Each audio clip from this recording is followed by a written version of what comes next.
Welcome to this episode of the Harpreet Singh Show. I'm your host Harpreet Singh from Surrey, British Columbia, Canada. In today's program, we are talking to two experts who spoke at the CINI conference, which was held from June 18th till June 20th. And we will be talking to Dr. Arun Garg, the founder of Canada-India Network Society, and Samantha Tong from Fraser Health. So let's welcome both our guests and learn from their wisdom as to how the programs that are being enacted by Fraser Health are helping the community, and especially the South Asian community. Dr. Garg and Samantha, welcome to the program. Very happy to be with you. Thank you, sir. So, Samantha, welcome to you also. And we know that you have done a great job in establishment of South Asian Health, SAHI and Fraser Health SEHAT program. So, this is what I would just like to tell about you. But Dr. Garg, if you could, in brief, give some better introduction for Samantha. Absolutely. It's a really great pleasure to be welcoming Samantha on Harpreet Singh Show. She has been working as a leader for South Asian Health Institute. And as you could imagine, the challenge with COVID and the community engagement. So she has brought her skill sets in equity, understanding of the diversity. And I think the biggest thing I could say is results speak for themselves. And I think the number of people who have been vaccinated, especially in our community, she has led that. So we are very pleased to be working with Samantha. I work with her as the medical director. She is the leader of South Asian Health Institute, and she spoke at the conference. Wonderful. Thank you very much. So, Samantha, without much ado, I would like to learn from you as to what all has been done by SAHI and the programs that have been initiated by the Fraser Health, the SEHAT programs. So, if you could elaborate on that, please. Sure. So thank you very much for inviting me to the show, and thank you, Dr. Garg, for the lovely introduction. The SEHAT program, as part of the South Asian Health Institute at Fraser Health, it was created in 2015, recognizing that we need to look at how we support the South Asian community better in terms of improving their health and their health outcomes.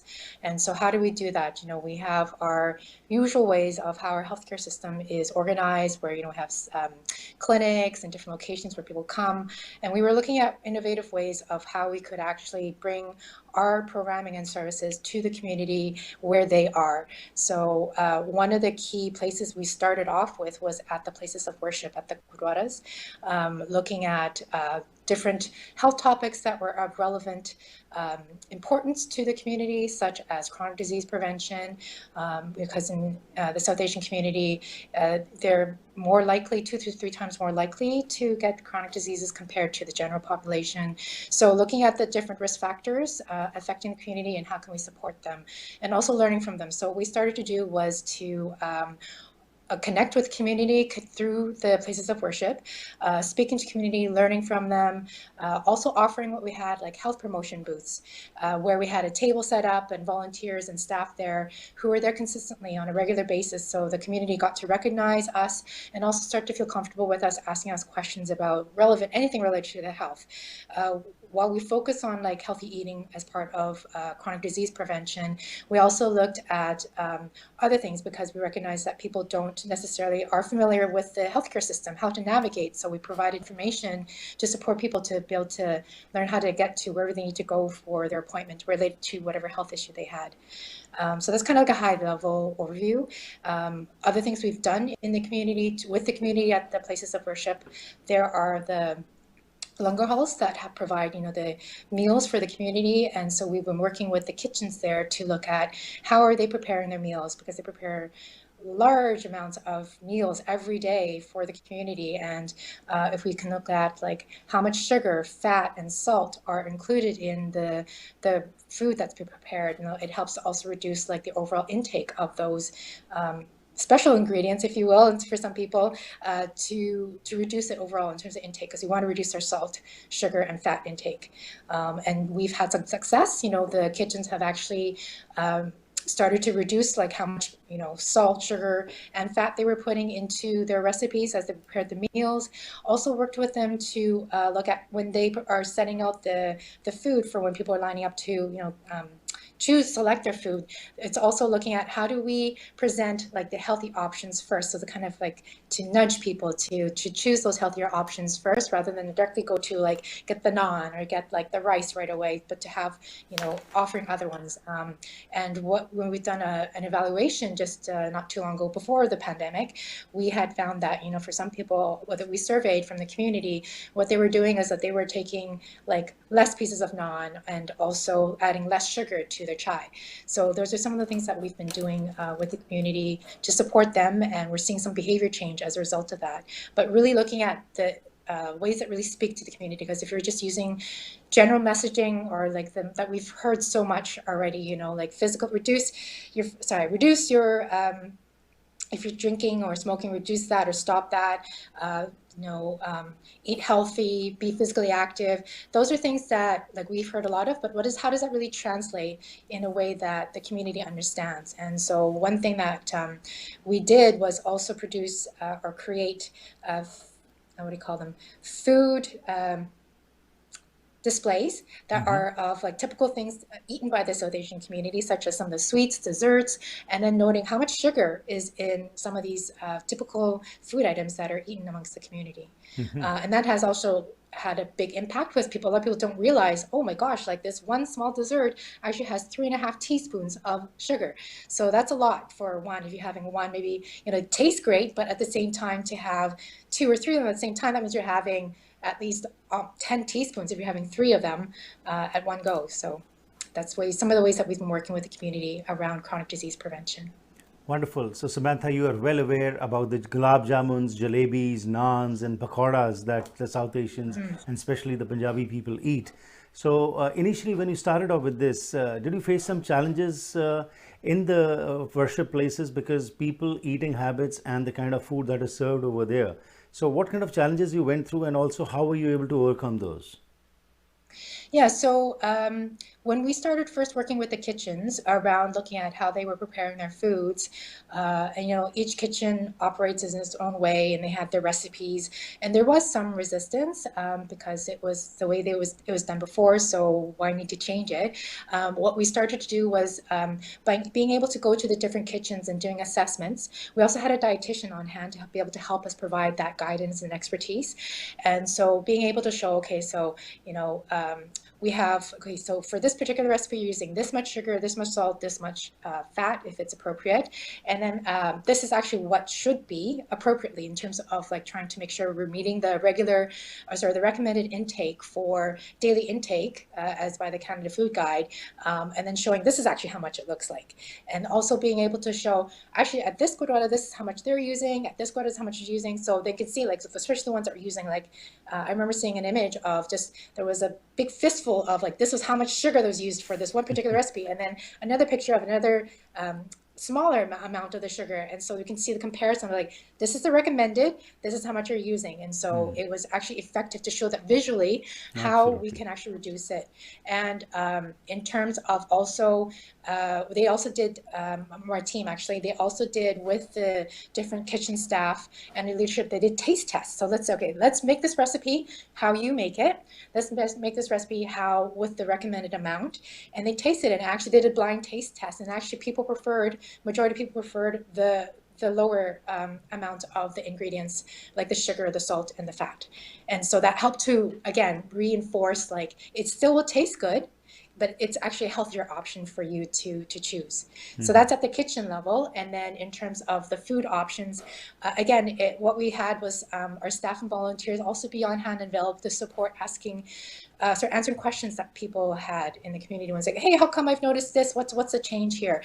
And so a way to just support them in understanding, but also doing the education around the healthy eating, what's recommended, and supporting them there. So that's how we've helped to overcome some of the hesitation or the resistance and support that healthy community behavior change.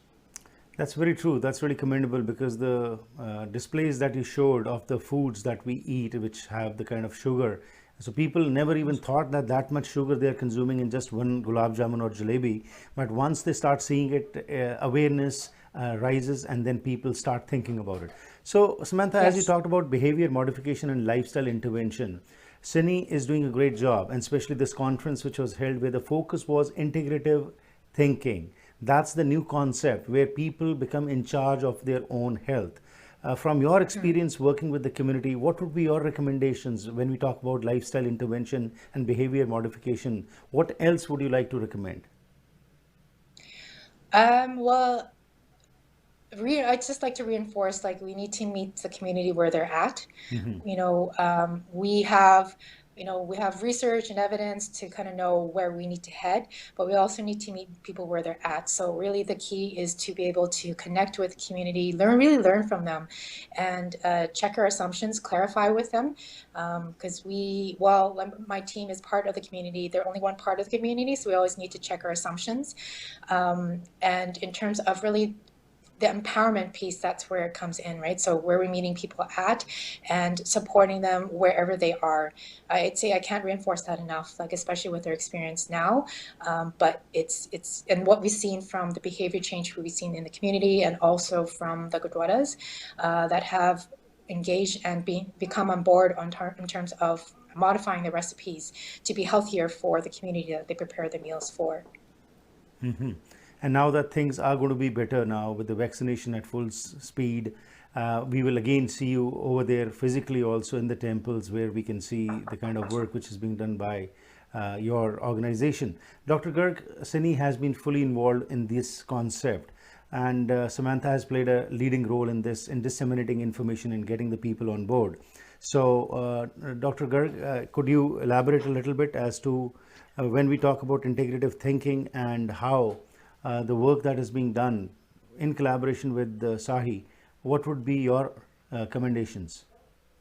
Absolutely. So, Harpreet Singh ji, as you know, the whole concept started at our first Canada-India Network initiative 2010, of which you covered it so beautifully. And we felt at that meeting that given the size of South Asian population in Fraser Health must build the capacity to address what Samantha has so beautifully shown that it can be done. So I think that's the first message I want to share with our viewers post CINI 2021, which was held in June, that Fraser Health is committed to provide that level of community engagement. And it is coming because community has spoken. CINS is nothing but a voice for the community. We engage, and as you know, the meeting was. So I think that's the first thing, that each one of us, health is in our hands and we must do it.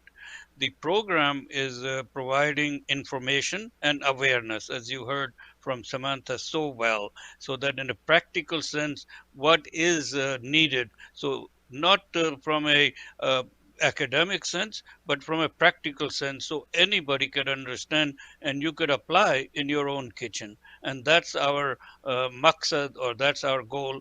And when we say South Asian community, we're talking broadly. As you know, diet and food is very regional, very geographical, Mm-hmm. and also South Asian community is from various parts of the world. So I think with the SAHI, is very much aware of it, and Samantha, as a leader, is very much committed to that equity and building those cases. So I think we're going to work. That's the work on the future. Mm-hmm. In some ways, COVID. First of all, I must acknowledge all the hardship and hard work which has gone in preparing the community, but most important, all the people who are affected with this. Our heart goes to them, and I want to Mm-hmm. acknowledge that. But what COVID has also done is made the need so clear, Very true. so clear that there is a gap. And I think this will make our work easier going forward. As to your question of what do I mean by integrative thinking, essentially external interventions, which is you're doing because somebody else is telling. Internal interventions are the one you feel from inside under self-realization that this is my health and I want to get better. And this is why, by making this awareness, and we didn't talk today, but the scientific proof. So we're mixing science and art together. The scientific proof that eating less sugar, no added sugar, Mm-hmm. less salt, how it works, how it produces atherosclerosis, how it produces heart attack, how it produces diabetes. So I think we are bringing all that together. And I Right. think on a personal level, I am so pleased that Fraser Health is showing this leadership, and SAHI in years to come, I think we're going to make a difference in the community. Absolutely. Samantha? Yes. Yeah, Samantha, Can so you hear me? now with COVID just at the fag end, what are the future plans from SAHI? So just to make sure I heard your question right, what are the future plans post-COVID? That's right. It continue. As we have seen during the pandemic, a lot of people have changed their healthy eating habits and healthy physical activity because of the pandemic and the impacts it has had on them. So one thing that we are really aware of wanting to resume as soon as we can and have capacity for is to look at how do we support community again and resuming those healthy eating, reinforcing what we had shared earlier, but also to start including a bit more about the physical activity and also in terms of mental wellness promotion too. A lot of people, like Dr. Garg has mentioned, has been really impacted by this COVID pandemic and really supporting community. We're doing what we can right now, but it's still limited. And I'd love for us to be able to move forward with that even more. And supporting our community is such a big, huge, important issue, and especially for the well-being of the entire community, that we need to start working on this. Absolutely, you're right. And Samantha, what do you feel? How do conferences of these kind further help in disseminating this information that we should take charge of our own health? We have the wisdom of the East and the modern medical practices of the West, which, when amalgamated, can produce wonders. And people have started realizing now that this is the time that need to start following all this. What do you have to say about that? I would say that we definitely need to start thinking of innovative ways of reaching out and sharing this information broadly. You never know who is connecting, especially now so much more virtually. Everybody's more connected virtually. The pandemic has actually gotten a lot of us who maybe have not been familiar or comfortable with using technology to start using that. And so who knows how far reaching, this conference proceedings who will get to, and then maybe it'll just be able to connect with different groups again to be able to spark that interest. And so being able to share this information widely, sparking the interest, maybe generating other partnerships, finding that common ground to develop further collaborative work, again, to actually do more work together. Right. So I'd say for sure, yeah, this could be like one way. And like I said, again, pandemic has kind of reinforced to us the feasibility of virtual connections and also the opportunities it provides to us. And Samantha, if somebody wants to learn more about the programs being run by SAHI, is there any website or any contact where they can get some more information about it? Sure, they can go to www.fraserhealth, all in word, .ca/SAHI. It's SAHI. Great. In conclusion, Dr. Garg, what would you like to add? Well, I think first of all, my sincere thanks to you, Harpreet Singh ji, for staying with us, be our cherished media partner, and carrying this message. Your question about the influence of the conference is only as good as the message we can bring out. And media plays a huge role. And we are committed to work with the media to carry that. So thank you very much. My final word for our viewers is that Canada India Network Society, through its initiative, is reaching out to you to make a difference. Fraser Health is committing itself to innovative programs like SEHAT, and we have another program in mental health. And I think we are also raising awareness in other programs. So Fraser Health is really doing its part, and hopefully community and we are all going to come together and make a difference for healthy society. That's what my hope is. Absolutely, there's no doubt about it. Dr. Garg and Samantha Tong, thank you very much for your time. And Dr. Garg, we congratulate you for the leadership role that you have taken, and Fraser Health also for coming forward. And especially, we salute all the medical staff, the nurses, and other frontline staff who have worked day and night during the COVID crisis to keep us safe. So, Samantha, thank you very much, and Dr. Garg, thank you very much. Thank you. Thank you very much. Pleasure. Thank you. Thank you. Bye-bye. So, along with that, Dr. Garg and I have a collaborated program every Tuesday. It's the second Tuesday of every month where we have experts come over and talk about integrative thinking. And thanks, Dr. Garg, for addressing the issue of chronic diseases in this conference. And people were attending this conference, and we have got very good feedback that they learned a lot from this conference. So, thank you for taking this initiative. Every evening from 7 p.m. onwards, Monday to Friday, I meet you with different guests. So if you also want to be a part of this program, you can contact me at 604-603-7555, or you can email me at harpreetsingshow@gmail.com. Thank you very much. Have a safe evening, stay healthy, and enjoy yourself.